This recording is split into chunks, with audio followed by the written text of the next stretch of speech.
Ce qui est drôle, c'est que tu es la première enseignante de japonais, ma première enseignante de japonais.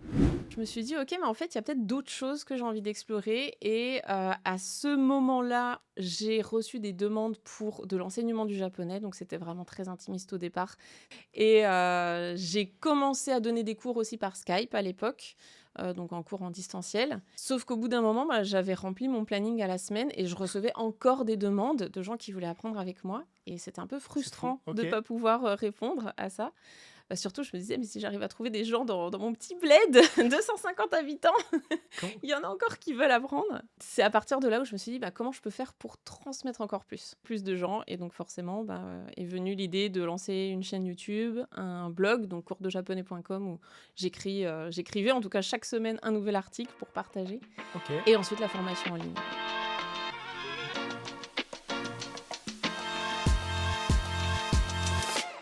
Bienvenue dans nos vies au Japon. Je suis Sébastien Ricci, architecte d'intérieur basé à Osaka et je vous emmène à la rencontre de parcours uniques au Japon. Maintenant, place à l'épisode. Ok, Sophie, bienvenue. Merci. Merci d'être venue jusqu'à moi, depuis la Merci. France. Tu viens ici pour un voyage de tes élèves. Oui.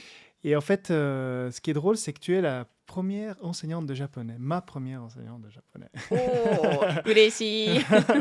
Donc voilà, j'ai suivi un petit peu tes premières formations, notamment les katakana, hiragana et le N4, on en reparlera. Mmh. Et ça m'intéresse de vouloir un petit peu partager avec toi qui est Sophie. Je sais pas, je sais que tu en parles souvent sur tes vidéos, sur YouTube, sur ce que tu partages, mais peut-être un petit peu résumer qui tu es, d'où tu viens. Je sais que tu viens de Besançon, Oui. mais je ne sais pas de ce que tu faisais avant. Mmh. Si tu as quelque chose un petit peu à nous partager là-dessus. Et puis, un petit peu ton parcours pour devenir enseignante de japonais. Moi qui suis un peu débutant sur YouTube, ça m'intéresse aussi de comprendre quelques coulisses, comment tu fonctionnes, qu'est-ce qui a un petit peu changé, qu'est-ce qui a été adapté. Et puis, bien sûr, ton livre que tu as sorti il n'y a pas très longtemps, Ouais, si l'année dernière, ouais. l'année dernière, c'est ça. Tu nous en parleras également et que tu m'as gentiment offert. Et voir un petit peu à qui ça concerne et à qui ça s'adapte. Et puis aussi quelques conseils sur l'apprentissage du japonais, OK. dans le sens des personnes intermédiaires, comme c'est le cas pour moi maintenant. Ouais, OK, bah, on va parler de tout ça. Parce que débutant, voilà, j'ai fait toutes ces phases, on pourra en Ouais. reparler, mais c'est vrai que je suis dans une phase où j'ai perdu un petit peu la partie survie est Mmh. passée. Et maintenant que je me débrouille, Comment on fait pour aller plus loin? et on est plusieurs dans le cas, des amis aussi, ils me disaient la même chose, Ouais. et notamment Xavier. Et c'est vrai que ça m'intéresse un petit peu ton approche sur ça. Voilà un petit peu le programme. Et bah, génial, on va se raconter plein de choses, Oui. j'ai hâte. Est-ce que tu peux te présenter en quelques mots? Oui. Qui est Sophie? Qui est Sophie? Sophie, de base, elle est passionnée par la musique japonaise. Elle Ok, a eu un énorme coup de cœur pour le Japon à ses 13 ans.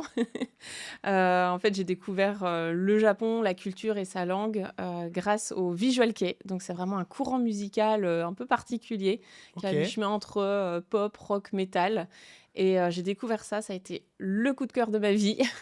Et là, je me suis dit: «OK, il faut vraiment que je creuse, il y a un truc qui m'intéresse, la musicalité, la sonorité de la langue» Mhm.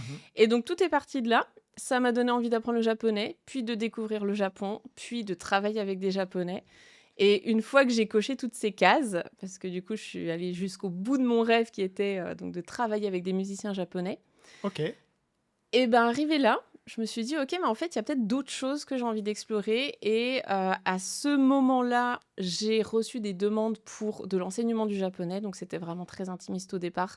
C'était, des collègues de mon mari, donc moi, je me voyais pas du tout enseigner le japonais, j'avais jamais envisagé de faire ça et je me suis dit: «Bah, tiens, pourquoi pas essayer?» Ils savaient que je parlais japonais, ils avaient envie d'apprendre. Donc j'ai testé en cours particulier et la deuxième révélation, ouah, j'adore ça. ok. J'adore enseigner, j'adore transmettre, j'adore, voir les élèves progresser et se rendre compte, de leur progrès. Donc vraiment tout est parti de là et à partir de là, bah, je me suis lancée, Tu t'es lancé. à fond dans les cours particuliers au départ, ouais. Et toute cette progression, tu le filmais déjà à l'époque ou pas du Pas tout? du tout. C'est venu avec cette idée de transmettre, Ouais, bah, en fait, d'enseigner? j'ai commencé à enseigner le japonais en 2013 et pendant 6 ans, bah, je donnais des cours particuliers à domicile, donc dans ma région, comme tu disais, en Franche-Comté, pas Mhm. très loin de Besançon. Et j'ai commencé à donner des cours aussi par Skype à l'époque, donc en cours en distanciel. Sauf qu'au bout d'un moment, bah, j'avais rempli mon planning à la semaine et je recevais encore des demandes de gens qui voulaient apprendre avec moi. Et c'était un peu C'est fou. frustrant de Ok. ne pas pouvoir répondre à ça. Bah, surtout, je me disais, mais si j'arrive à trouver des gens dans mon petit bled, 250 habitants, Com- il y en a encore qui veulent apprendre. Et c'est à partir de là où je me suis dit, bah, comment je peux faire pour transmettre encore plus, Ok. pour toucher plus de gens. Et donc forcément, bah, est venue l'idée de lancer une chaîne YouTube, un blog, donc coursdejaponais.com, où j'écrivais en tout cas chaque semaine un nouvel article pour partager. Ok. Et ensuite la formation en ligne. Donc la formation est venue quand même bien plus tard. Bien Ouais, plus on tard. a fait la première rentrée en janvier 2020. Donc, tu vois, Ok. j'ai fait Ah ouais. 6 ans de cours particuliers, puis 1 an vraiment de partage chaque semaine sur les réseaux sociaux, et ensuite la formation. Et ensuite, Mm. ouais, parce que c'est vrai qu'on se rend pas compte, mais bah, pour lancer une formation, c'est un boulot.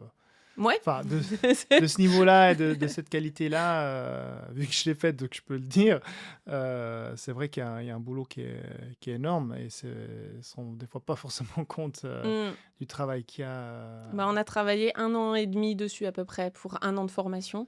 Je Waouh. dis on parce que du coup, j'ai été rejoint rapidement par mon mari qui m'a aidé sur toute la partie technique, la plateforme, le montage vidéo, tout ça. Hmm. Parce que toute seule, ça commençait à être compliqué. Et ouais, on a bossé dessus pendant 1 an et demi. Ah, quand Mm. même. Quand même. Puis c'est pas fini parce que tu es toujours un peu en train de retravailler C'est d'autres ça, modules et d'autres d'améliorer. choses. Ouais. Maintenant, j'ai toute une équipe, ça va, je suis plus toute seule. Ah, le point zéro, mais je dirais, donc, si je fais un peu le parcours, Mm. ta partie, quand tu disais l'avant, donc Mm. l'avant 2020, Ouais. avant que tu enseignes, donc tu as travaillé ici ou... Au Japon, Ouais. Tu j'ai disais que tu travaillais étudié. avec des Japonais et tout ça, donc toi, tu Ouais, as fait des périodes d'études, c'est ça? c'est ça. Moi, j'ai fait des séjours d'études de la langue au Japon. Et quand j'ai travaillé avec des Japonais, c'était en Europe. Donc moi, c'était vraiment mon Ah, rêve de recevoir des artistes japonais et de faire des tournées avec eux. Donc ok. j'organisais toute la tournée. Bah, en gros, c'était un boulot de tour manager.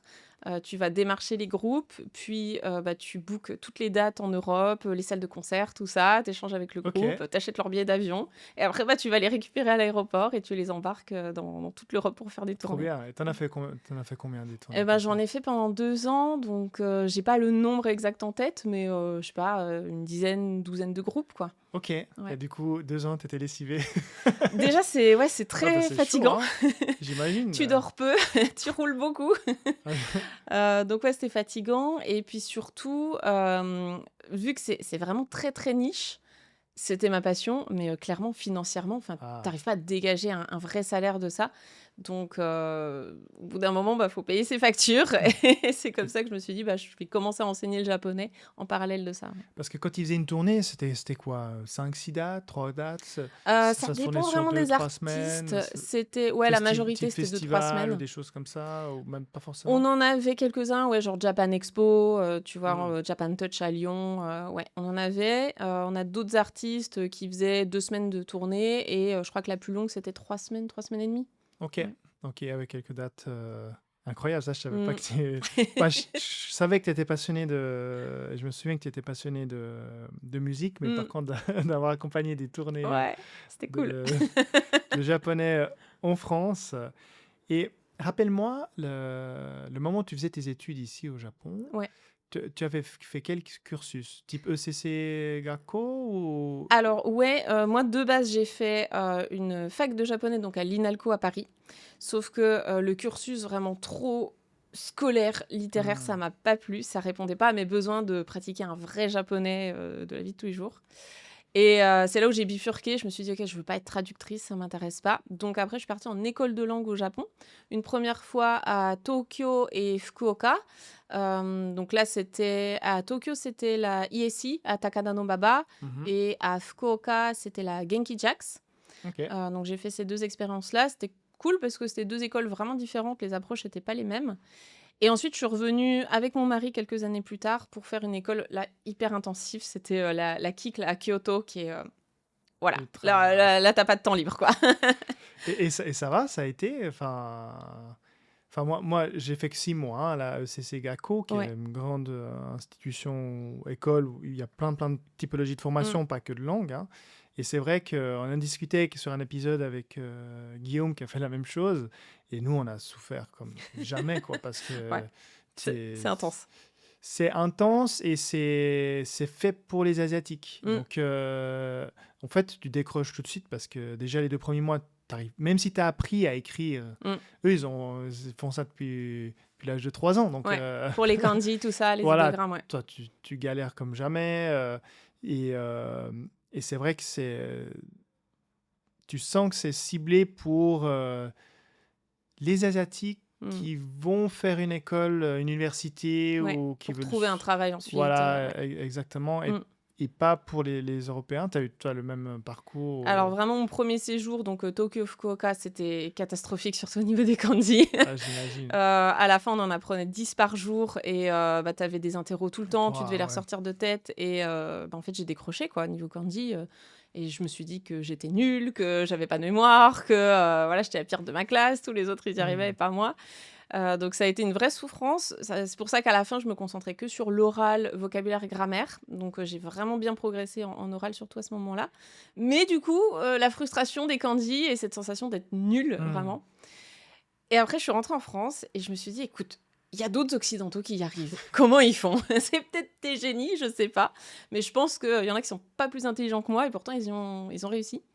Et c'est là où je me suis formée sur tout ce qui est mémorisation, comment le cerveau fonctionne, comment un humain retient une information, qu'est-ce qui fonctionne pas. Et là, j'ai découvert tout un monde que personne m'a enseigné à l'école. Je fais une courte pause pour vous partager quelque chose. On parle souvent de venir au Japon, mais il y a un truc dont on ne parle jamais. C'est à quel point c'est compliqué de se loger quand on arrive. C'est d'ailleurs pour ça qu'on a lancé un projet à Osaka, un studio meublé à Jusso, à un arrêt d'Umeda, au centre d'Osaka. L'idée est simple, un appartement prêt à vivre, sans garant, sans paperasse inutile, tu arrives avec ta valise et tu peux concentrer sur ton expérience. Mais surtout, on a voulu aller plus loin que juste un logement. On y a intégré une vraie approche design avec un niveau de confort proche de l'hospitality et un accès à notre réseau local qu'on a construit au fil des années. Si ça résonne avec votre projet de venir au Japon, je vous laisse toutes les informations en description. Je reste disponible en message privé sur LinkedIn ou Instagram ou via le formulaire de contact. Et maintenant, retour à l'épisode. Notamment que le bourrage de crâne ne sert à rien, que c'est absolument pas comme ça que le cerveau humain est censé fonctionner. Le cerveau humain, il peut retenir une information que d'une seule manière, c'est en la répétant régulièrement. Donc déjà, rien que ça, c'est un concept qui paraît bête, mais personne ne te le dit. Vaut mieux réviser un tout petit peu chaque jour plutôt que de te bourrer le crâne la veille de l'examen. Donc j'ai déjà commencé à incorporer ça et surtout après je suis allée chercher des techniques spécifiques pour les kanji japonais et notamment les moyens mémotechniques, le fait aussi de décortiquer tes kanji en clés, donc différentes parties, les radicaux, tout ça. Et la combinaison de tout ça fait que avant de refaire ma deuxième école, donc celle à Kyoto, quelques années plus tard, je m'étais déjà entraînée pendant 1 an et demi, vraiment tous les jours, justement à mémoriser mes kanji et à savoir les écrire de tête, ce que je savais pas faire avant. Et là, je suis retournée à l'école. J'étais la première de ma classe en kanji. C'est fou. Alors que j'étais avec des gens de Taïwan, Hong Kong, vraiment des gens qui utilisent des kanji au quotidien. Et je me suis dit, waouh, en fait, quand tu as la bonne technique, ça fonctionne vraiment mieux. Donc j'ai pris ma revanche, je suis contente. Tu as quand même réussi à prendre ta revanche. Ouais, c'est vrai que pour nous, ça reste toujours... Je dirais qu'il y a 2 points dans une formation japonaise que j'ai trouvé qui étaient une souffrance. La première, c'est qu'au début, on t'apprend pas le japonais qu'on parle. Puis je te dis pas, moi, on parle l'osakaben. Ah ouais, voilà. Mais au-delà, c'est que pendant 6 mois, franchement, j'ai quasiment pas appris du tout la manière comment on parle un japonais de tous les jours. Peut-être dans les news, peut-être en écrit, mais en tout cas pas du tout en parler tous les jours.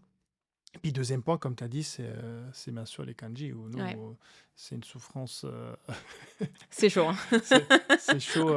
Mais c'est vrai que maintenant, avec un petit peu plus d'expérience, j'ai commencé à prendre plus ce pli de... J'ai fait aussi la formation de Gilles, que Ouais. tu proposes d'ailleurs, où lui, il va encore plus loin, c'est presque l'ingénierie du C'est kanji, très précis, ouais. presque C'est un peu trop, mais c'est intéressant d'arriver. Il y a pas de méthode miracle, mmh. enfin, pas trouvée en tout cas, à moins que tu en aies une, toi. J'ai pas de baguette magique, hein. Voilà. Je vous vends pas du rêve. Mais pour arriver à combiner entre les kanji dans la tête, donc le livre Mmh. qui amène ce côté histoire, ou essayer d'avoir une histoire Mmh. pour capter le kanji, et cette technique où de le décomposer au plus petit possible pour essayer Ouais. de comprendre si c'est... Et en faisant un petit peu les deux, petit à petit, tu Mmh. arrives à l'apprendre de manière beaucoup Moi, plus c'est vraiment ça, hein. Ce que je te sereine, quoi. disais, c'est les moyens mnémotechniques, comme ça tu t'ancres, ce réflexe de: «Ah oui, OK, cette histoire-là, je vais la rechercher dans ma tête» et effectivement décomposer tes clés. Comme ça, Mhm. tu sais que: «Ah, il y a telle clé qui va avec telle clé». C'est le combo qui a fonctionné, ouais. Qui a fonctionné. Mmh mh. Et puis même l'étape encore après, je trouve intéressant cette histoire de préfixe, suffixe, Mmh. où là tu commences à comprendre, ok, là, ça, il y a ce kanji-là parce que c'est plutôt une consonance négative, plutôt une Mmh. consonance positive, etc. Ouais. etc. Mais, euh, mais oui, donc pour nos auditeurs, désolé, il n'y a pas de solution Il y a magique. pas de baguette magique, mais il y a effectivement des techniques qui sont beaucoup plus efficaces que d'autres. C'est ça, Et c'est ça. bourrage de crâne, c'est le pire. C'est le Mmh. pire. Et l'autre chose aussi d'expérience que j'ai retenue, c'est que c'est une langue tellement éloignée de la nôtre que tu peux pas passer certaines étapes. Dans le Dans quel sens, sens? les 6 premiers mois, même que j'étais en immersion, j'ai rien capté. Enfin, tu comprends pas ce qui se passe, tu n'arrives pas à retenir. L'oreille, Mmh. c'est comme si l'oreille, elle se bloquait, puis elle disait, alors bien sûr, il y a toujours des génies et des gens qui, après 2 mois, ils auraient tout capté. Oui, Mais mais comme c'est pas pour la moi, même. c'était quelque Mmh. chose de complètement nouveau, Mmh. même que on était déjà avec ma femme depuis 8 ans, même que j'étais venu très régulièrement au Japon, j'avais pas l'oreille. Donc Mmh. après 6 mois, il m'a déjà fallu presque une année pour Ouais. commencer à capter les intonations, les noms, Mmh, la mmh, mmh. manière que les mots sortent. Et tu peux pas, vu que c'est tellement éloigné de notre langue, tu peux pas raccourcir ça. Enfin, j'ai pas l'impression que Mmh. tu puisses le faire. Je sais pas si tu vois ce que... Ouais, je pense voir de quoi tu parles. En fait, moi, je vois vraiment une énorme différence parmi mes élèves qui ont l'habitude justement de s'immerger chaque jour, pendant des heures potentiellement, dans la langue japonaise et ceux où pas du tout. Vraiment, ils Hmm. n'écoutent pas de japonais, du tout. Et moi, je pense que j'étais dans la première catégorie parce que, j'écoute, bah, depuis mes 13 ans, des heures de musique japonaise chaque jour. Quand j'étais ado, je passais ma vie à regarder toutes les vidéos de toutes les interviews. Je comprenais rien, hein. Je savais pas ce Ouais, qu'ils mais disaient ça... et il y avait pas les sous-titres YouTube à l'époque, ça n'existait pas. Mais juste, voilà, j'étais immergée dans ce qu'ils disaient et au bout d'un moment, tu reconnais des patterns, des Hmm. phrases, des expressions, des choses qui reviennent tout le temps, juste des «nan tomoimasu», donc tu te dis: «OK, ça, c'est un truc en fin de phrase, je sais pas ce que c'est, mais ça revient». Et ce travail-là, pendant des années, effectivement, ça m'a aidé à, je pense, arriver plus vite à comprendre que des personnes qui débarquent, OK, premier cours de japonais, jamais entendu japonais de ma vie. Ouais, C'est pas pareil. c'est Mmh. ça qui est chaud. Et c'est vrai que tu as raison de le mentionner. Je pense que c'est vraiment un truc où si tu veux bien capter, mais dans toutes les langues, hein, c'est pas... Ouais, bien sûr. Ah ben, la différence, moi j'ai appris l'anglais et l'italien, mmh. ben, c'était le même schéma. Mmh. Le schéma n'a pas changé. La seule chose, c'est que en italien, j'étais déjà un peu plus immersif, déjà de par ma jeunesse. Donc en 2 mois, Ouais. j'avais compris. Mmh, mmh, mmh. L'anglais, pareil, on est tellement balancé d'anglais, tout Exposé, ça, ouais. exposé. Donc ça te paraît tout de suite. Mais en japonais, ce qui est chaud, Mmh. c'est vraiment qu'il faut avoir beaucoup de patience Ouais, puis il faut pour faire. se créer cette bulle d'immersion, en fait. Il faut que le Japon s'infiltre chez toi, dans ta vie, tous les jours et même si tu ne comprends rien, bah, c'est pas grave, au moins ton cerveau s'habitue à entendre du japonais. Hmm. Il se dit que c'est une nouvelle chose dans ta vie et ça devient une norme. Le cerveau, on se dit que c'est effectivement peut-être beaucoup plus complexe que ce qui n'y paraît, mais il va juste s'habituer à ce que tu lui donnes. Donc si le japonais, ça reste exceptionnel, c'est une fois dans ta semaine, pendant 1 heure, tu fais ton cours et après, tu fais plus de japonais, Il va se dire, bah, c'est pas important en fait, ça arrive qu'une fois par semaine. Alors que si tu lui nourris de japonais tous les jours, il va se dire, ah tiens, ça revient tout le temps, donc c'est peut-être important, je vais peut-être y prêter attention. Ouais, c'est vrai que Mm. c'est intéressant, c'est intéressant. Ça revient au témoignage de mon copain Xavier qui me disait, bah tu vois, avant de venir au Japon, il m'avait dit, bah moi j'ai écouté des podcasts japonais Ouais, pendant 2 ans, ou je sais pas combien de temps. mm, Et il m'a dit, quand je suis arrivé ici, l'oreille, elle était déjà c'est ça. faite, elle était Ouais. déjà prête. Alors que moi, pas du tout. Mm, Moi, j'ai commencé avec des cours, mm, j'ai commencé à comprendre, euh, mais j'étais pas suffisamment en immersion pour gagner du temps mm, mm, mm. dans la suite. Après, bon, j'ai rattrapé le temps en Bien étant sûr, ici, mais, c'est mais ça. c'est vrai que ouais, c'est intéressant. Je le Mm. voyais pas comme ça. Je le voyais pas comme ça. Euh, Est-ce que on parle un petit peu de YouTube? Ça Ok, allez. m'intéresse de switcher sur autre chose. Donc toi, ça fait combien d'années que tu en fais maintenant? Bah, Eh tu ben disais hein, depuis écoute, 2020. ouais, 2020, enfin 2019 en fait, Mhm. l'année avant la formation, où là, on va dire que j'ai commencé les réseaux sociaux, on va dire sérieusement. Mais en vérité, la chaîne YouTube, elle existe depuis avant. Les toutes premières vidéos, si tu vas les déterrer, elles existent encore, hein, Ok, tu fais partie de elles ceux sont qui... pas ouf, mais je les laisse parce qu'il y a quand même du contenu qui est utile dedans. Elle date, je pense, de 2017, 2018. Ouais, 2017-2018. Ok. 2018, c'est l'année où on est parti en école de langue à Kyoto avec mon mari. Et on voulait faire, tu vois, des petits vlogs, mais c'était, enfin, genre plus pour partager à la famille. Puis on se dit, bon, bah, s'il y a 2-3 personnes, peut-être mes élèves en cours particulier, voilà, qui étaient quelques dizaines, si ça peut faire plaisir, bah, tant mieux. Donc, bah, vous irez voir, hein. C'était enfin, j'ai pas beaucoup plus de skills maintenant, mais à l'époque, j'en avais 0. Ouais. Et mais c'est cool, voilà, ça fait des souvenirs. Donc ouais, on a commencé comme ça. Et puis, j'ai fait genre, 2 vidéos de conseils sur, l'apprentissage du japonais, mais sans but, particulier, quoi. Et petit à petit, tu t'es maintenu dans un rythme à partager une fois par semaine ou une fois par Ouais, jour. à partir de 2019, ouais. Donc en 2019, c'est là où je me suis dit: «OK, j'ai vraiment envie de partager beaucoup plus, d'aller, donner, bah, tout ce que moi j'aurais aimé avoir, à mes débuts en japonais». Donc je partageais un article par semaine sur mon blog, plusieurs posts Instagram par semaine Mhm. et vidéos YouTube. Je pense qu'au début, j'étais à une vidéo par semaine et après, je me suis mise en tête de faire, une vidéo par jour pendant 30 jours. Ça, c'était le mois d'août, 2019. C'était horrible parce que du coup, je me foutais une pression pas Ah ouais, tu possible. m'étonnes. Je faisais mes montages jusqu'à minuit et tout. Bon, je l'ai fait, mais je le referai pas. Mais depuis, voilà, je partage, ouais, entre 2 et 3 vidéos par semaine. Par semaine, quand Ouais, même. par semaine. Encore. Parce que maintenant, j'ai une équipe pour m'aider, Ok, c'est plus moi donc qui toi, fais les montages jusqu'à minuit. du coup, tu te concentres que sur le contenu et Ouais, le tournage et plus c'est sur le ça. reste, quoi.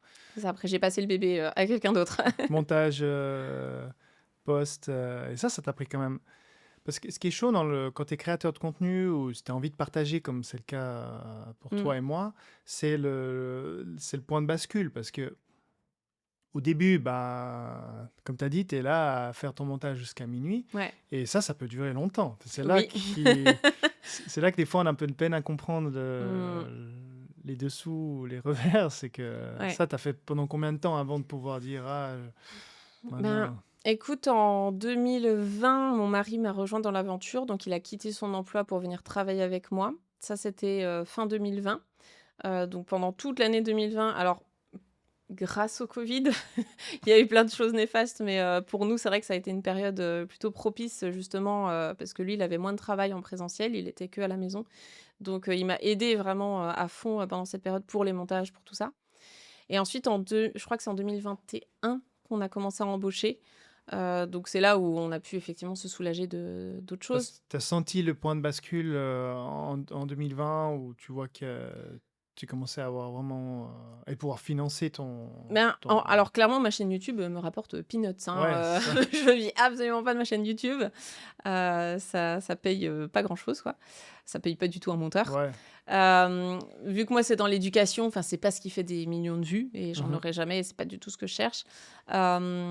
Moi, ce qui me permet, de pouvoir déléguer et d'avoir une équipe, c'est justement les formations en ligne. C'est grâce à ça qu'on vit et donc le fait qu'il y ait quelques élèves, qui soient, en formation payante, ça permet de créer du contenu gratuit pour des milliers et des milliers de personnes. Donc, c'est vraiment comme ça qu'on fonctionne.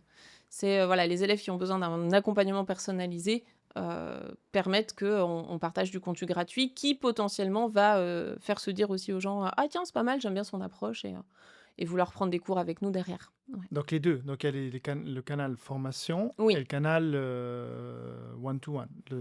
Ou pas forcément. Ça, Ben, t'en fais plus beaucoup? Ou alors, tu en j'ai fais encore? arrêté de faire du one-to-one, donc vraiment du cours particulier. Je le faisais au début des formations en ligne. Et puis, rapidement, en fait, ça a pris beaucoup d'ampleur. Donc, je voulais me concentrer vraiment sur la structuration de l'équipe, de l'école, des formations. On a créé d'autres formations entre-temps. Par contre, on a des cours chaque semaine en petits groupes. Donc ça, bien sûr, on le garde. Et le fait d'avoir une équipe, ça permet d'en proposer encore plus. Avec Euh, toi ou avec ton équipe également? Il les y deux. avait les deux, hein? Il y Ouais, avait les deux. c'est ça, Mhm, les mhm. deux. Donc ouais, c'est vraiment ce fonctionnement-là qu'on a adopté, des formations qui permettent derrière de créer du contenu gratuit chaque semaine sur tous les réseaux. Tu récupères une partie et puis il y a d'autres gens qui viennent s'inscrire et Mm, après tu as créé une communauté tout autour. c'est ça. C'est vrai que j'aime bien aussi regarder je sais plus comment ça s'appelle ça, mais tes replays que tu fais Ah, sur sur les questions que tu les prends. classes en ligne? Voilà, les Ouais, classes, voilà, chercher le terme, les classes en ligne. ouais. Et ben ça, justement, c'est ce qui me permet, entre autres, de batcher ma création de contenu et de pouvoir sortir plusieurs vidéos par semaine. Parce que donc les classes en ligne, c'est un rendez-vous mensuel que j'ai avec les élèves des formations qui me posent toutes leurs questions. Mhm. Et moi, je vais en sélectionner quelques-unes en me disant « Ah, je pense que cette question-là, ça pourrait être utile vraiment à un plus grand nombre d'apprenants. » Donc, on va en sélectionner quelques-unes. Et puis, ensuite, on va programmer les vidéos sur les mois à venir. Génial. Ouais. Donc, moi, c'est génial. Ça me demande voilà, peut-être 2 heures de tournage, quelques heures de préparation aussi en amont. Et ensuite, j'ai du contenu pour les semaines à venir. Mais c'est la base du contenu pour la suite. Pour la Donc, chaîne, ouais. Pour la chaîne c'est fou, YouTube. ok. Donc ça, tu gardes vraiment ça. C'est un rendez-vous mensuel Ouais. que tu fais. Ouais, j'aime bien les questions aussi, sont toujours un peu pertinentes. On tu essaye vois. voilà, de sélectionner celles où je me dis que ça peut être utile au plus grand nombre. Mhm. Après, des fois, il y a des questions qui sont très spécifiques ou parfois privées. Donc, la majorité des questions, on les garde en interne. Mhm. Mais voilà, on en sélectionne quelques-unes. Ouais, quand même plus que quelques-unes, parce que à chaque replay, enfin, à chaque Oui. classe, il y en a quand même. Ouais, il y en a Je quand pense même sur une classe bonne en ligne, dizaine. en moyenne, je pense qu'on a peut-être 25 à 30 questions et on en sélectionne entre 5 à 8 peut-être. Ouais, j'allais Ouais. dire un peu moins de 5 10, ouais, une c'est dizaine ça, moins de 10. Ouais. moins de 10 Ouais. questions chaque mois. C'est ça. Donc ça fait quand même 120 questions par année. Ouais, Plus, c'est vrai. plus les autres. Incroyable, incroyable. Et donc vous continuez dans ce rythme-là depuis. Et Mm. quels sont un petit peu vos projets futurs? Donc là, pour rappel, donc tu as 3 formations. Tu as... Alors, en grande formation, on a Objectif Japon qui est pour les débutants et Objectif JLPT 4 qui est le niveau du dessus. Mhm. Et après, là justement, on est en train de sortir des plus petites formations. Alors, je sais pas quand est-ce que ton podcast sera diffusé, mais en tout cas, dans les Ouais, prochains... dans les d'ici 6 semaines. Donc on est au mois de fin février. Mm. Donc ouais, je pense entre mars et avril, ça va sortir. Ouais. Eh ben, normalement, ce sera déjà publié. Donc, ouais, on a des plus petites formations qui seront axées sur des problématiques spécifiques. Ok. Ouais. Donc, Ok. pour compléter tout ça et Dans quel sens? Tu as un exemple? Ouais, on va avoir une formation spécifique pour préparer l'examen du JLPT, Hmm. pour vraiment mettre toutes ses chances de son côté pour réussir ça. On va avoir une formation donc comme un challenge de 21 jours pour faire 20 minutes de japonais pendant 3 semaines. Là, c'est vraiment pour les grands débutants. On passe pas par l'apprentissage des kanas. C'est vraiment Ok. pour se lancer tout de suite dans la conversation. Ça nous est beaucoup demandé, notamment par des personnes qui me disent Sophie, je pars au Japon dans 1 mois et je parle pas japonais, je voudrais apprendre. Là, je peux pas te faire passer par Objectif Japon, c'est beaucoup trop long. Ça va beaucoup trop loin, entre guillemets. Donc, truc express. Qu'est-ce que je Ok. peux avoir en 3 semaines? Ok, Donc, ok. évidemment, on sera pas bilingue du jour au lendemain, mais c'est mieux que rien. Et puis après, on lance aussi quelque chose qui est axé uniquement sur l'oral, mais ça, c'est pour les élèves qui sont déjà inscrits. D'accord, ok. Ouais. T'as un beau module. Pas encore de module business. Non, mais j'aimerais bien. Ouais, je pense qu'il y a un Ouais. potentiel là-dedans. Enfin, moi, je vise un peu plus ce créneau Mm. avec ce podcast parce que j'interviewe plus des gens qui travaillent ici, qui ont plus une vision business. Mais Ouais. c'est vrai que je Mais pense ça que nous est demandé, ouais. ça vaut la peine. Ça nous est demandé, soit pour les travailleurs au Japon, Soit aussi pour, j'ai une demande assez spécifique, mais en vrai, il y en a beaucoup, les tatoueurs francophones, Ok. qui viennent faire des guests au Japon et en fait, quand ils ont des clients japonais, ils n'arrivent pas à communiquer. Ah. Donc ça, je sais qu'il y a aussi une demande. Mais il y a un truc, j'ai fait un épisode qui est sorti cette semaine avec Pauline, je sais pas si tu la connais, Pauline, qui a son nom de famille, je suis désolé, je qui l'ai est dans oublié. quel domaine? Elle est sociologue et elle a travaillé pendant 4 ans à la commune de Toba. OK. Et elle a sorti un livre qui s'appelle Décoder le Japon. Mmh. Et je sais pas si tu as entendu J'ai entendu parler, le titre, ouais. qui vient de sortir. Et c'est hyper intéressant parce qu'elle va vraiment expliquer les points culturels. Donc c'est typiquement, Trop bien, ouais, si tu veux, je te mets volontiers en contact avec elle. Parce que carrément. c'est vrai que dans le business, il y a le côté, bon, le parler, ça prend du temps et c'est encore, pour moi, encore Mmh. un beau challenge à venir. Mais il y a aussi décoder ouais, les points culturels Ouais, qui sont intéressants. Et c'est ça. typiquement, pour ses amis tatoueurs, ça peut peut-être aider ou réfléchir à des solutions entre Mmh mh. comment, en japonais ou avec le peu de japonais que tu as, essayer de Mmh. comprendre pourquoi c'est réagi comme ça et pas comme ça. C'est ça et puis tu vois, on a un élève qui travaille dans une compagnie japonaise, donc lui, il est en France, mais il vient régulièrement en voyage d'affaires au Japon et il me dit, en fait, même si je parle un petit peu, des fois, il y a des enfin, j'ai l'impression qu'ils me disent quelque chose, mais qu'ils réagissent à l'inverse. Je dis: «Oui, ça, c'est le langage, on va dire, presque, sociétal, Ouais. les codes sociaux, même parfois langage physique». Donc ouais, il y a ça aussi, en fait, c'est un double langage, quoi. Mais dans les livres, Mmh. c'est hyper bien expliqué. Donc Mmh. justement, ces Trop points où bien. tu comprends pas. Et ensuite, c'est écrit en français et ça a été étudié avec aussi des exemples et des Ouais. anecdotes. Et c'est ça qui te permet. Parce que c'est vrai que c'est ces anecdotes que tu as au fur et à mesure du Mmh. temps, tu comprends certains non-dits. Mmh. Mais de l'avoir écrit, de l'avoir expliqué, ça aide vraiment Ouais. à avoir une image. Nous, on le comprend. Moi, je le comprends parce que je le vis tous les jours. Donc, Mmh, mmh, mmh. je sais. Mais des fois, ça me fait sourire parce que au travail, quand tu as un client français, un client japonais, un client chinois, enfin un collègue chinois, un collègue italien, Ah, je peux te c'est dire des un gros fois, mélange et faut se comprendre. des fois, je peux te dire que c'est sport. J'imagine, j'imagine et puis Ouais, c'est vrai que, tous ces codes sociétaux, moi je l'ai vu aussi, à travers mes différents voyages et bien expériences sûr, ouais. et avec le recul, quand tu comprends quelque chose ou quand on t'a expliqué quelque chose, tu te dis: «Attends, mais il y a quelques années en arrière, c'est pour ça que la personne elle a réagi comme ça et oh la boulette!» Ça t'a fait des grosses Ouais, boulettes, ouais. soit, des fois je me suis pas rendu compte que en fait, un oui c'était un non ou un peut-être c'était un non et du coup moi j'insistais en disant: «Ah bah du coup on pourrait faire ça. Ah, ça va Kyoto!»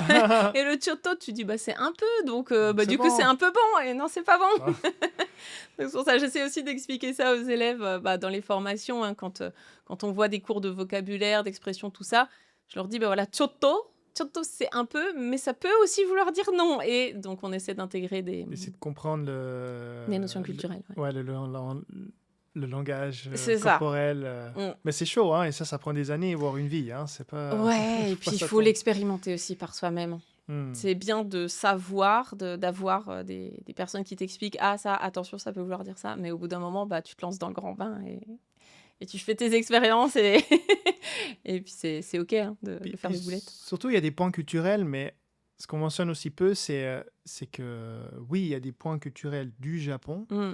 mais le Japon qui est à Osaka n'est pas le même de celui de Tokyo, qui n'est pas le même de celui de Kyoto, Oui, qui n'est pas le même de celui d'Hokkaido. Donc en bien sûr. plus, des fois, le Choto, Ouais, il peut être plus friendly et marrant à Osaka mmh. et très froid et très dur à À Kyoto ou Kyoto, ouais. À Tokyo. Donc Ouais. des fois, il faut aussi C'est vrai, il y a lire ça entre les aussi. lignes, Ouais. c'est pas toujours évident. Ouais. C'est vrai que ma prof de koto, donc un instrument de musique japonais, j'avais pris des cours avec elle pendant 6 mois à Kyoto et elle m'avait expliqué, tu vois, 2-3 petits trucs sur, les kyotoïtes qui Mhm. sont quand même réputés effectivement pour être un petit peu plus snob que le reste du pays et elle m'avait dit par exemple, si un japonais te dit, «Waouh!» enfin en tout cas un kyotoïte te dit: «Oh, tu une très belle montre», c'est pour, t'inciter à regarder l'heure et à comprendre Euh, qu'il faut que tu rentres c'est chez là toi, que... quoi. Donc voilà, tu lui dis pas juste: «Ah merci beaucoup, je Ah, l'ai acheté à merci. tel endroit et Ouais. voilà, attends», non, Mais c'est chaud, hein, t'imagines, plein de pour petits essayer de codes comme comprendre ça, comme ouais. ça, Mmh. Ouais. Puis ça capte pas tout de suite. Bah Bon, après, ce non. qui est drôle, c'est que même les anecdotes, même, je sais plus qui c'est qui me racontait ça, il me disait, tu sais, on dit, je ne me souviens plus l'expression en japonais, lire l'air. Ah, kuki o yomu. Voilà, kuki Ouais. omu. Et même une fois en séance, comme ça, la personne, donc l'Européen, ne comprenait pas. Puis il demande à son ami ou collègue japonais, mais t'as compris? Puis lui, il n'a pas compris non plus. Donc, même entre eux, je veux dire, Oui. ils n'ont pas tous réussi à lire l'air, là, Ouais. C'est et ça, c'est comprendre ce vraiment qui se lire passe, l'atmosphère, quoi. l'atmosphère, ouais. Ouais. Des fois, mais c'est vrai que le peu d'expérience que j'ai en entreprise au Japon, c'est spécial, hein. C'est une expérience en soi. Ouais, bah, j'ai pas cette expérience-là. Dans mon entourage, oui, mais du coup, c'est intéressant d'avoir des retours comme les tiens, De de comprendre. ça, ouais. Et qu'est-ce que du coup, on revient un petit peu dans l'apprentissage du japonais. Donc, comme je t'expliquais un petit peu avant, moi, j'ai un peu passé ce que j'appelle le survival mode, où tu sais, au début, tu as vraiment besoin d'apprendre parce que tu sens que tu peux pas communiquer et Ouais. que c'est vraiment un blocage pour toi. Et puis quand petit à petit tu commences à comprendre, tu peux regarder un peu la télé, tu peux, je sais plus, il y a 2 mois, j'ai enfin pu voir Totoro avec mes enfants en ayant compris, allez, je sais pas, 90%, Ok. même si dans les Ghibli, on comprend jamais vraiment le sens. Oui, alors ça, c'est encore autre chose. Mais au moins les textes, Au moins, voilà. voilà, les textes, le parler, je suis content de l'avoir enfin compris. Comment tu te remets une dose de volonté? Parce que c'est vrai que moi j'ai pour objectif de vraiment, j'aimerais bien, bah, je veux faire une grande partie de ma vie ici au Japon et je me vois mal être illettré pendant toute ma vie, tu À vois. vitam aeternam, ouais. Voilà, je me vois. Et là, c'est là que tu comprends aussi le concept de l'illettré et c'est là que tu comprends aussi l'importance de la communication. Et mais en même temps, quand tu travailles pas ou quand tu n'es pas dans l'obligation, ton cerveau, il veut faire le minimum. C'est Ouais. ça qui est Bah, chaud, tu vois. on est tous, entre guillemets, «flemmards» par défaut, hein. C'est Ouais. normal, hein. Même les plus grands sportifs, ils sont pas en mode: «Putain, trop bien, je vais aller m'entraîner tous les jours de ma vie». Non, des fois, ils ont pas envie, ils ont juste envie de rester au lit. Donc, la première question à se poser, et ça, en fait, ça vaut pour tous les niveaux, même les grands débutants, c'est vraiment: «C'est quoi mon objectif?» mais dans le sens, ce qui me prend aux tripes. Le truc où je sais que ça me donne ce que moi j'appelle le feu intérieur pour y aller, quoi. Pour, OK, même si j'ai pas envie, il y a ce truc, et quand je me projette, quand j'ai la vision de ça me prend aux tripes. Ah, intéressant. Donc déjà ça, moi, tout part de là, dans ma Ok. vie. Quand j'ai pas envie de faire quelque chose, concrètement, je le fais pas. Ça m'a posé problème à l'école, hein, je choisissais mes matières, et du coup, j'étais très bonne dans ce que j'avais vraiment envie de faire, et j'étais pas du tout bonne dans ce que j'avais pas envie. Donc, pour moi, c'est hyper important de savoir pourquoi tu le fais, qu'est-ce que ça va changer dans ta vie d'avoir ça. Et quand t'as pas envie, tu te rappelles ça. Tu te dis, OK, là, OK, flemme, j'ai pas envie de bosser mes kanji, j'ai pas envie de faire ça. Mais concrètement, si je le fais pas, je passe à côté de quoi? Et si je le fais pas, du coup, je vais encore être illettrée. Quand je sors dans la rue, je vais pas pouvoir lire les panneaux. Du coup, je pourrais pas signer ce contrat avec un japonais parce que j'aurais pas compris les termes.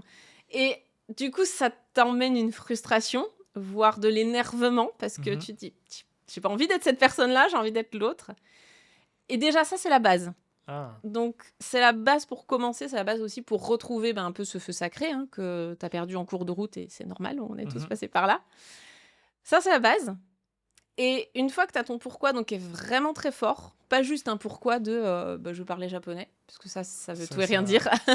Ça marche pas. Voilà, c'est vraiment je veux parler japonais parce que, et donc là, t'écris au moins 3 lignes. Ça, c'est cool. Et après, t'as la mise en pratique. Et la mise en pratique, des fois, t'as beau avoir toute la motivation du monde, quand il faut se poser à table et avoir ton cahier de kanji, tu le fais pas. Et donc, pourquoi tu le fais pas? Parce que soit tu n'as pas décidé à l'avance quand est-ce que tu allais faire du japonais dans ta journée. Donc, ça vaut encore une fois pour tous les niveaux. Mais ce que je recommande, c'est vraiment de coupler le japonais à une habitude que tu as déjà. Comme ça ne chamboule pas ton quotidien. Moi, par exemple, quand j'avais la niaque à fond, pour aller décrocher mes niveaux de JLPT, moi, je faisais ça avant mon petit déjeuner. Donc j'avais décidé que si j'ai pas fait mon japonais, je ne déjeune pas et comme le matin, je me lève, j'ai faim, j'avais Ça vraiment te envie de faire mon motivait pour le japonais. faire. Voilà. Mais pour d'autres, ça peut être, ma pause de midi. Voilà, je lance, mon repas à chauffer au micro-ondes ou n'importe quoi, et du coup, pendant que ça chauffe, je vais faire mon japonais. Ensuite, je mange en faisant mon japonais ou autre. Pour d'autres personnes qui sont plutôt du soir, ça va être, je rentre, le soir, je prends ma douche et je fais mon japonais. Hmm.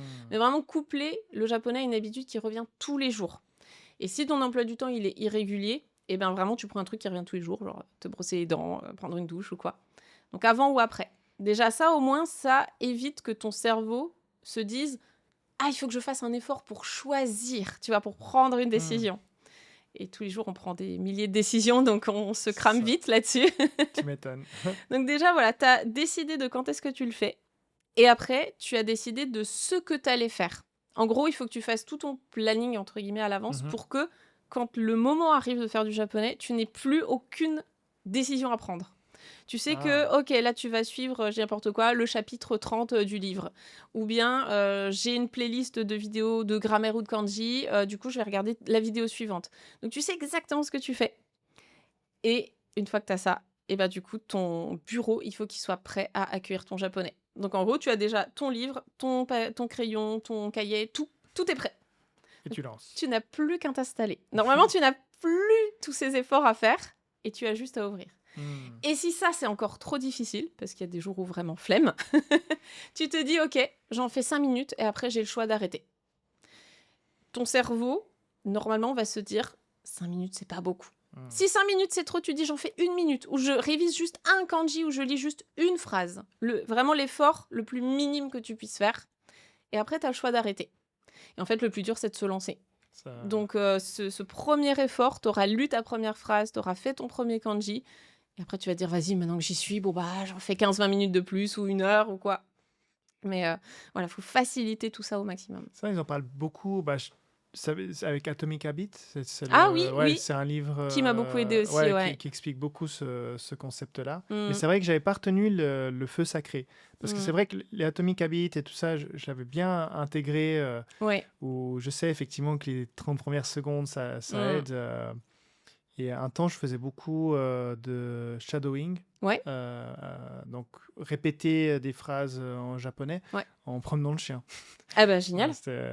Voilà, comme ça tu gagnes du temps. voilà, comme ça, tu arrives à combiner Mm, les deux. Mais c'est vrai que là, ce qui me manque, c'est remettre, réaligner, parce que, effectivement, le feu sacré, je l'avais quand tu es en mode survie, puis mm, tu sais que tu as envie, puis là, tu n'as pas le choix. ouais. Mais de retrouver un feu sacré, Mm. ça risque de m'aider. Bah c'est ça, parce que t'as beau avoir toutes tes habitudes qui sont prêtes, etc. Mais en fait, si tu sais pas pourquoi tu le fais, au bout d'un moment, ton cerveau, il va se dire, mais ça sert à Bah, rien c'est en ça, fait, fais autre chose. Va c'est regarder ça. Netflix, va faire autre chose, tu vois.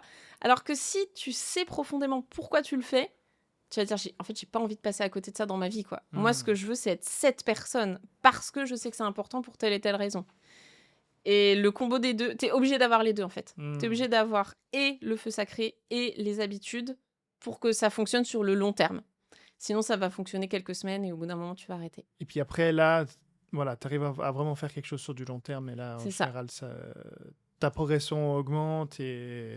Et ce que je recommande, c'est aussi de se fixer des objectifs, tu vois, des paliers à atteindre. Parce que si tu te dis, je dis n'importe quoi, là, tu es en niveau N4, par exemple, donc JLPT, hein, les niveaux de JLPT, le Mhm. 4, c'est l'un des plus bas. Si tu te dis, bah, moi, mon objectif, c'est d'avoir le N1. Il y a un gap quand même Ouais. entre les deux, hein, parce que Lé- ça va pas prendre 2 semaines. Léger. Voilà, donc tu peux déjà te fixer peut-être, ok, ben, entre le N4 et le N3, qu'est-ce qu'il me faut? Le N3, c'est déjà un objectif peut-être sur 1 an. Donc, entre-temps, qu'est-ce qu'il me faut? Je vais faire ça, tac, tac, tac. Ok, ce mois-ci, mon objectif, ça va être de comprendre ce texte. Ça va être de regarder Totoro et de comprendre Hmm. 100%. Voilà, ça peut être ce genre de choses. Donc, vraiment se fixer des objectifs à court, moyen et long terme. Ok, Mm. ça parce que c'est vrai que dans l'apprentissage, où j'ai toujours progressé dans les autres langues, donc l'anglais et l'italien, c'est par l'obligation du travail. Mhm. Et ça, c'est aussi un feu sacré qui est automatique et ultra puissant, parce que là, c'est, tu bosses avec eux, donc soit tu peux avoir un peu le raccourci de dire, bon, je traduis tout, mais si tu je fais attention, puis je dis, bon, j'écris quand même cet email en italien, même si Mm. je fais corriger par les IA ou comme ça, mais moi, petit à petit, ton habitude, ça rentre et puis Ouais. ça devient automatique. Mais c'est vrai que c'est plus difficile quand tout d'un coup, dans un moment de ta vie, tu as le feu, mais tu n'es pas entouré autour de Mm. ça. C'est ça où c'est là où la motivation, en fait, Mm. elle chute. Si tu as réussi à faire toute ta vie sans le japonais, Ouais. si tu t'es pas mis un objectif, comme tu disais, en disant non, moi, je veux faire du business, je sais rien, je veux faire du business avec les Japonais, Mhm.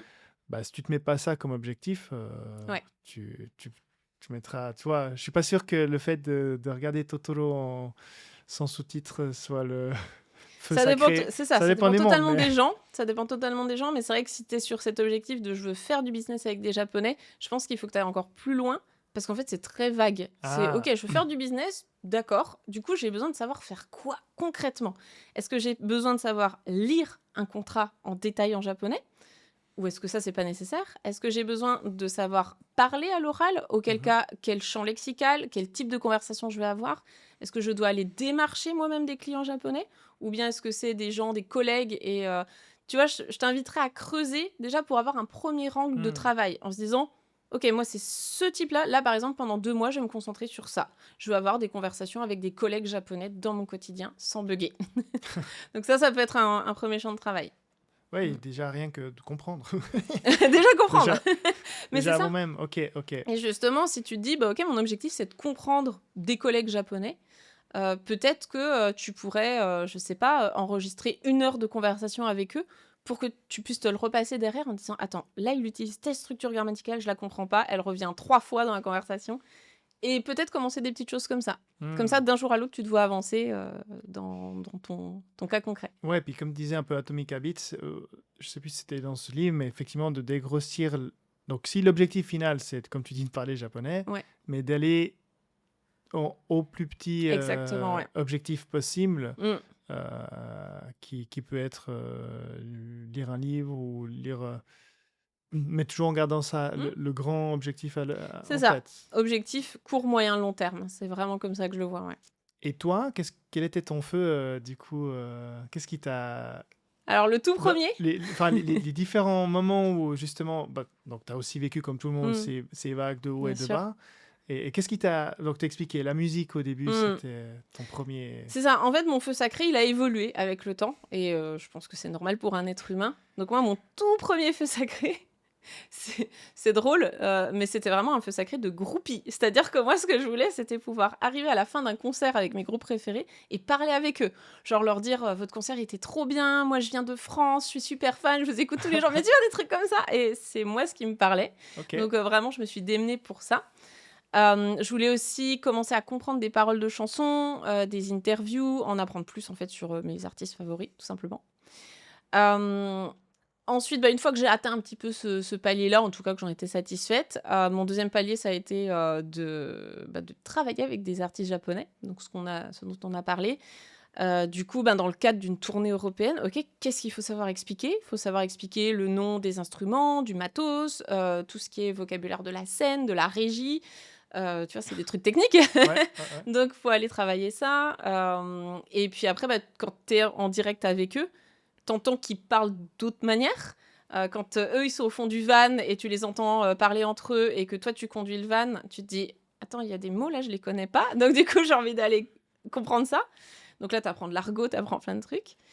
Et puis, une fois que j'ai réalisé ça, après, quand j'ai commencé à donner des cours particuliers, là, je me suis dit, OK, en fait, je veux juste délivrer le meilleur cours possible à mes élèves. Donc, je veux vraiment aller creuser toutes les finesses de la grammaire, du vocabulaire, tout ça.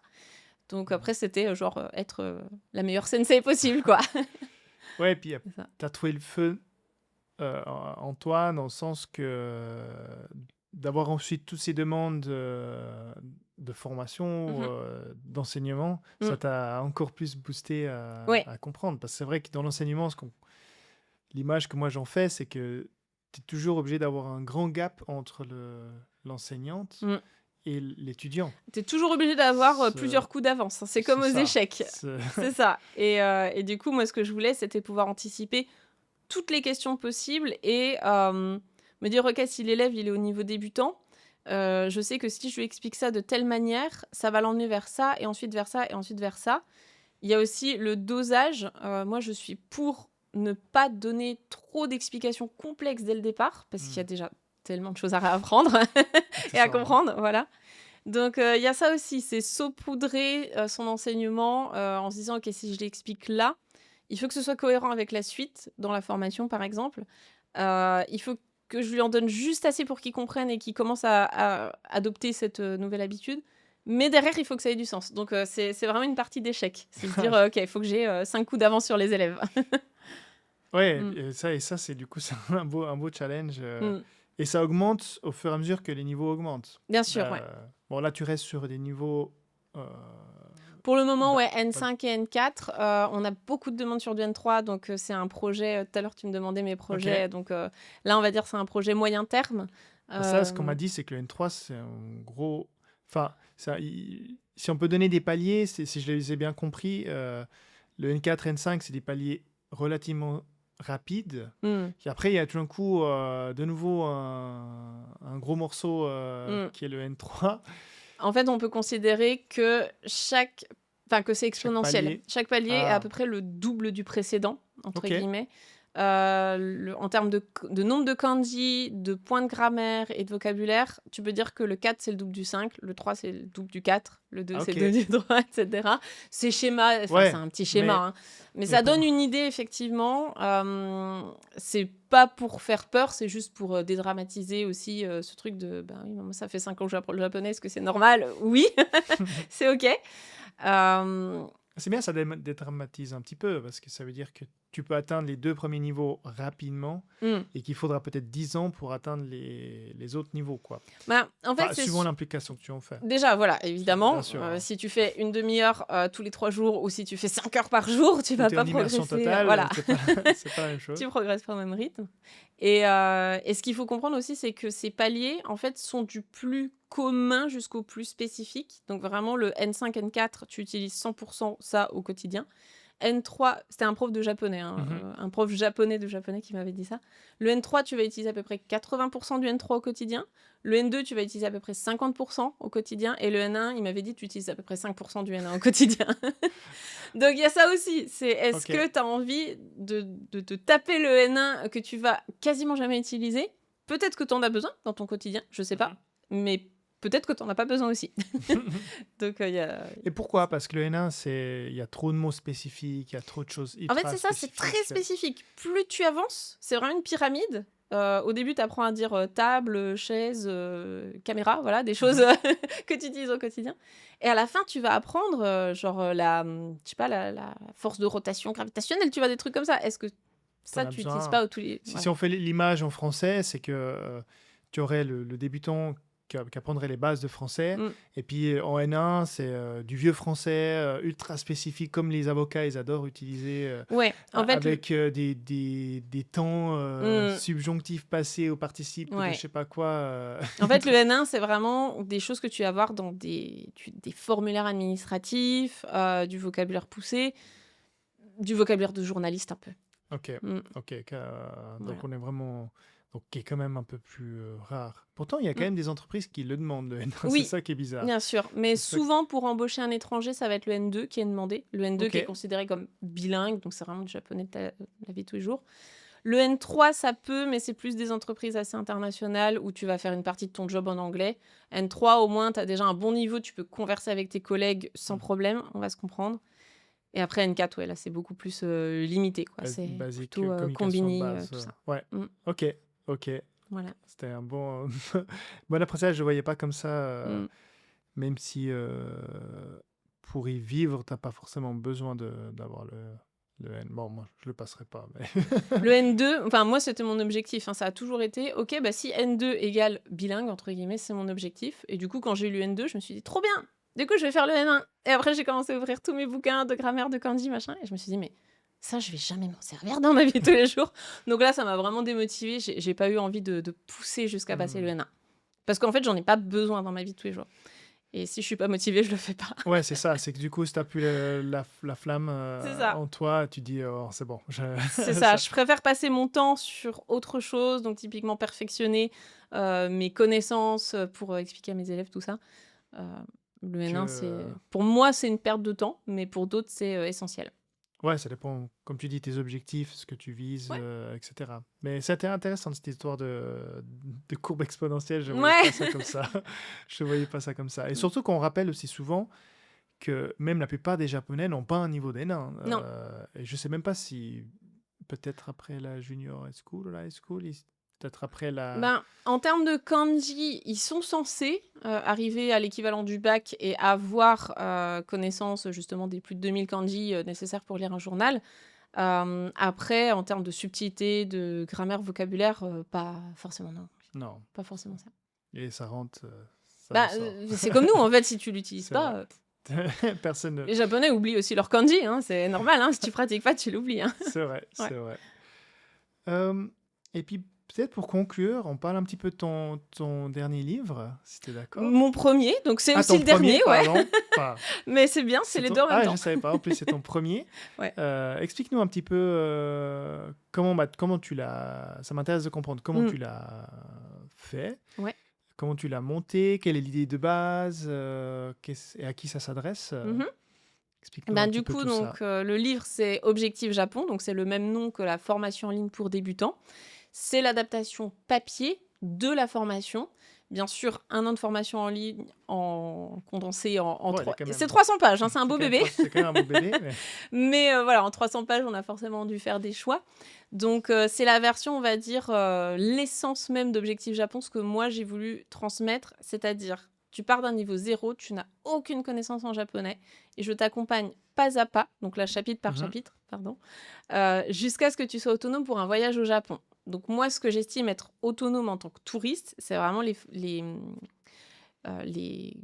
visites, que ce soit visites culturelles, restaurants, hôtels, voilà, ça va être du cas concret, pratique.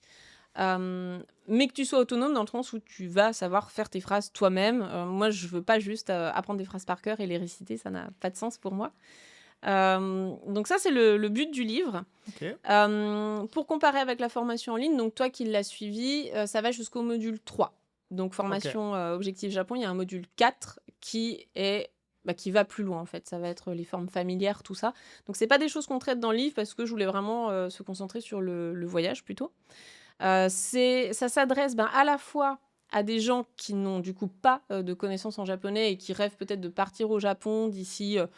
on l'a conçu sur 10 mois. Donc à raison d'un chapitre par semaine, ça fait 10 mois pour faire le livre. Mais aussi juste aux grands débutants qui veulent se lancer. Hein, c'est orienté voyage, mais pas que. On apprend le japonais aussi. Pour les faux débutants qui se seraient peut-être pas trop retrouvés dans d'autres méthodes et qui veulent vraiment être accompagnés pas à pas, là il y a aussi 120 exercices corrigés, il y a une 50aine d'audio, enfin voilà, il y a vraiment de quoi s'immerger dans le japonais. Audio aussi. Donc comment tu le... il y a des QR codes. Ok. Au début, il y a des dictées pour écrire tes kanas. Juste après, quand tu passes dans tout ce qui est cours vraiment de langue, tu as des conversations, des annonces de gare, donc vraiment des choses concrètes à écouter. Il y a aussi 30 points culture pour comprendre justement ce qu'on disait tout à l'heure, et éviter des boulettes. Des petits conseils aussi pour le voyage au Japon. Et puis, donc on l'a pensé pour ces gens-là. Et je l'ai aussi pensé pour les élèves d'Objectif Japon qui ont déjà la formation en ligne. Je voulais pas juste que ce soit un copier-coller de la formation et qu'il n'y ait pas de valeur ajoutée. Tous les exercices sont inédits. Toutes les phrases exemples sont inédites et tous les audios sont inédits. Donc c'est un vrai complément à la formation. Donc un récap, voilà, c'est une bonne répétition. Ouais, c'est ça. Donc il y a plein d'élèves qui m'ont dit trop bien, je me lance dans la formation avec et donc j'ai le support papier, ce qui est top. Et j'ai aussi des élèves qui ont fini la formation et du coup qui voulaient se faire une petite révision avec le livre. Trop bien, trop bien. Donc beau. Et puis, vous avez été accompagné, tout ce qui est illustration, tout ce qui est... Ouais, on a fait appel à une illustratrice.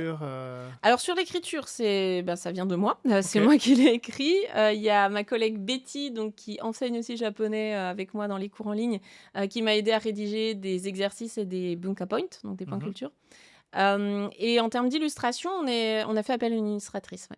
Ok, bravo. Sacré Sacré, comme dit, sacré pavé, comme tu disais. Et encore, il fait 300 pages parce qu'on en a enlevé. En plus, Ouais, c'est ça. en Sinon, plus. vraiment, mon éditrice m'a dit: «Non, mais là, il faut que ça reste, portable dans un sac à dos, quoi». Et c'est aux éditions Erol. Erol, voilà, Ouais, c'est c'est ça. les éditions Donc Erol. là, super, beau travail. Et Yes. on le trouve où? Dans Donc toutes les toutes les librairies. librairies françaises, suisses, belges, Canada aussi, je crois qu'il se trouve là-bas, et puis après, ben, les points de vente, Fnac, Amazon, Cultura, tout ça. T'es content du démarrage? Ça... Ça a très, très bien fonctionné, si bien qu'en fait, on a dû refaire un deuxième tirage en urgence parce que le Ok, premier tirage, il est parti en précommande et donc on trop s'attendait pas bien. à ça, mais c'est chouette et ouais, non, il fonctionne très, très bien. Les gens sont très contents aussi, on a des retours, super positifs, les gens adorent le livre et ils trouvent ça très clair aussi. Donc je suis Ok, contente parce que, tu vois, mettre par écrit des explications que je fais d'habitude à l'oral, c'est pas évident et c'est une autre manière, une autre démarche. bah, il faut vraiment être sûr que ça soit concis, clair, que quand tu le lises, tu te poses pas la question de: «Est-ce que j'ai bien compris?» Donc ouais, Mais mais t'as rajouté les audios, donc tu as un ouais. double discours d'une certaine façon ou pas forcément? Alors, il y a pas d'explication, on va dire, à l'audio, c'est vraiment les exercices, donc pour avoir des conversations, des dictées et ben, des annonces effectivement du Hmm. quotidien, ce que tu peux entendre dans les gares au Japon, tout ça. La seule chose qui manquait un petit peu, je sais pas si tu l'as mis dans ta liste, c'est pour moi vraiment ce que je disais avant, le shadowing. Mmh. Ça, pour moi, c'est ultra puissant. Mmh. J'en ai fait une avec, elle s'appelle Miku Oui, Real Japanese, ouais, je ouais. vois. Je fais avec elle. Mmh. Et franchement, je pense avoir pris plein de points de grammaire Mmh. grâce à elle. Ouais. Parce que c'était moins ciblé académique Mmh. et très parlé de tous les jours. Mais par contre, ça, si une fois tu le fais en français, franchement, ça aura aussi Ouais. pas mal d'impact. Ouais, Parce bah, en que ça fait, s'écoute, quoi. C'est comme un podcast. Tu peux aller courir, tu peux aller te promener. c'est ça. C'est... Bah, déjà, donc les audios, peuvent effectivement être utilisés en shadowing donc pour Mhm. répéter. Moi, ça m'a beaucoup aidé aussi, hein, pendant C'est mon vrai? apprentissage, ouais, énormément. Et justement pour la partie plus oral shadowing, ce que je te disais tout à l'heure, le nouveau projet spécial oral pour les élèves et il y a une partie justement Ah, c'est ça. shadowing. Ouais. Ok. Donc, pour rappel, le shadowing, normalement, on écoute une phrase et on la répète Mmh. après la personne ou après l'avoir entendue. Et normalement, ça se fait où la phrase est dite de manière naturelle, idéalement. Ouais, Parce que une phrase au ralenti, ça n'a pas c'est forcément de ça. sens. C'est ça. Donc c'est pour ça que vraiment dans la mini formation, orale pour, les élèves, c'est que des natifs, hein. Vraiment, on est passé par des seiyuu, donc des doubleurs, professionnels japonais. Ah, ok. Pour moi, c'est important d'avoir, justement l'accent, le petit accent, qui soit bon, quoi. Japonais, ouais. Mais c'est vrai que j'ai trouvé génial en shadowing de ce côté que tu trouves aussi en vidéo comme tu fais toi, mais le fait de pouvoir l'écouter en voiture Ouais. ou ailleurs, parce que toi tu l'images aussi beaucoup sur YouTube, d'avoir, comment dire, la phrase et l'explication, Mmh. et surtout les tournures, Mmh. là, en poli, moyennement poli, très poli, Ouais.